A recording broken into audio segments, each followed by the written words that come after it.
8 గంటలు అయిన తర్వాత ఫ్రీజర్ లోంచి తీసిన ఐస్ క్రీమ్ ఎలా ఉందో చూసారా?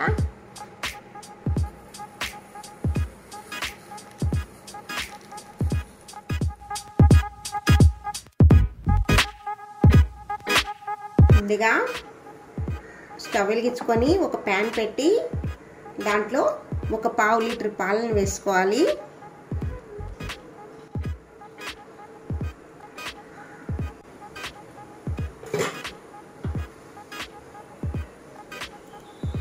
పాలు తెరులుతూ ఉండేటప్పుడు మధ్య మధ్యలో ఇలా కలుపుతూ ఉండాలి.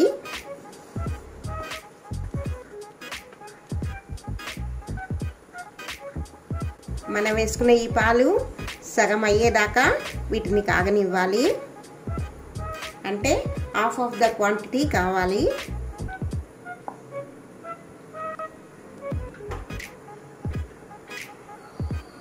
మనం తనీగా ఒక 2 స్పూన్ల పాలని పక్కకు తీసి పెట్టుకొని ఇందులో 2 స్పూన్ల కార్న్ ఫ్లోర్ని కలుపుకోవాలి.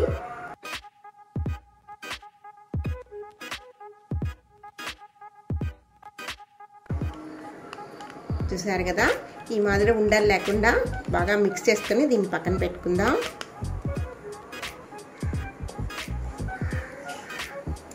మనం ముందుగా రెడీ చేసుకున్నటువంటి కార్న్ ఫ్లోర్ మిక్చర్ని ఇందులో వేసుకోవాలి.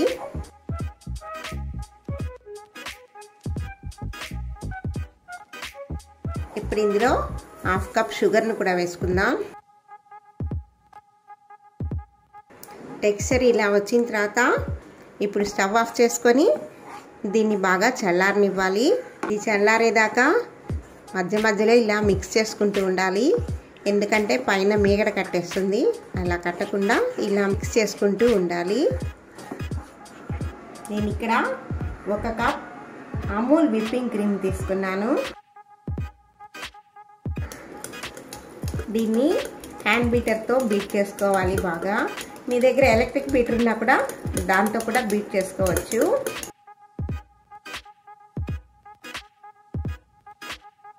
చూసారు కదా, దీన్ని విప్పింగ్ క్రీమ్ని మనం కేక్ వచ్చేంత గట్టిగా చేసుకోక్కర్లేదు. ఐస్ క్రీమ్కే కాబట్టి ఇంత థిక్నెస్ వస్తే చాలు. ఇప్పుడు ఇందులో మనం ముందుగా రెడీ చేసుకున్నటువంటి మిల్క్ కార్న్ ఫ్లోర్ కలిపినటువంటి ఈ మిక్చర్ని ఇందులో వేసుకోవాలి.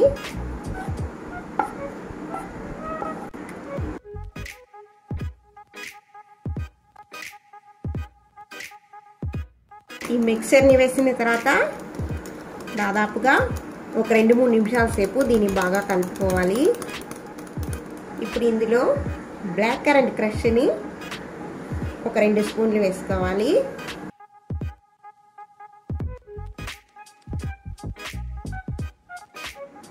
ఇప్పుడు ఇందులో మనం ముందుగా తీసి పెట్టుకున్నట్టు బ్లాక్ కరెంట్ ఫ్రూట్ని కూడా వేసుకోవాలి.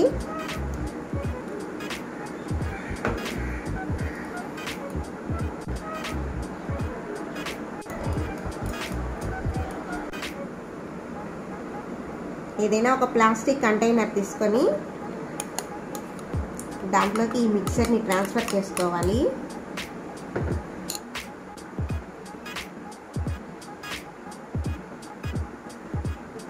ఇలా బ్లాక్ కరెంట్తో గార్నిష్ చేసుకొని లిడ్ పెట్టి ఫ్రీజర్లో 8 అవర్స్ ఉండాలి. 8 గంటలు అయిన తర్వాత ఫ్రీజర్లోంచి తీసిన ఐస్ క్రీమ్ ఎలా ఉందో చూసారా?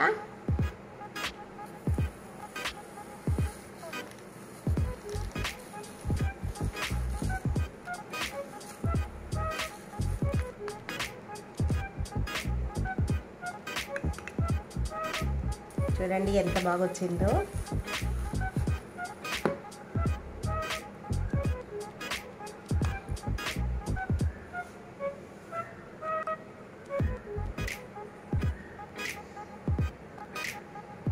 ఈ వీడియో కనుక మీకు నచ్చినట్టయితే లైక్ చేయండి, షేర్ చేయండి.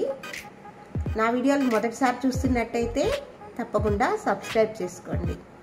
ఈ వీడియో ఎలా వచ్చిందనేది కామెంట్ రూపంలో తెలపండి.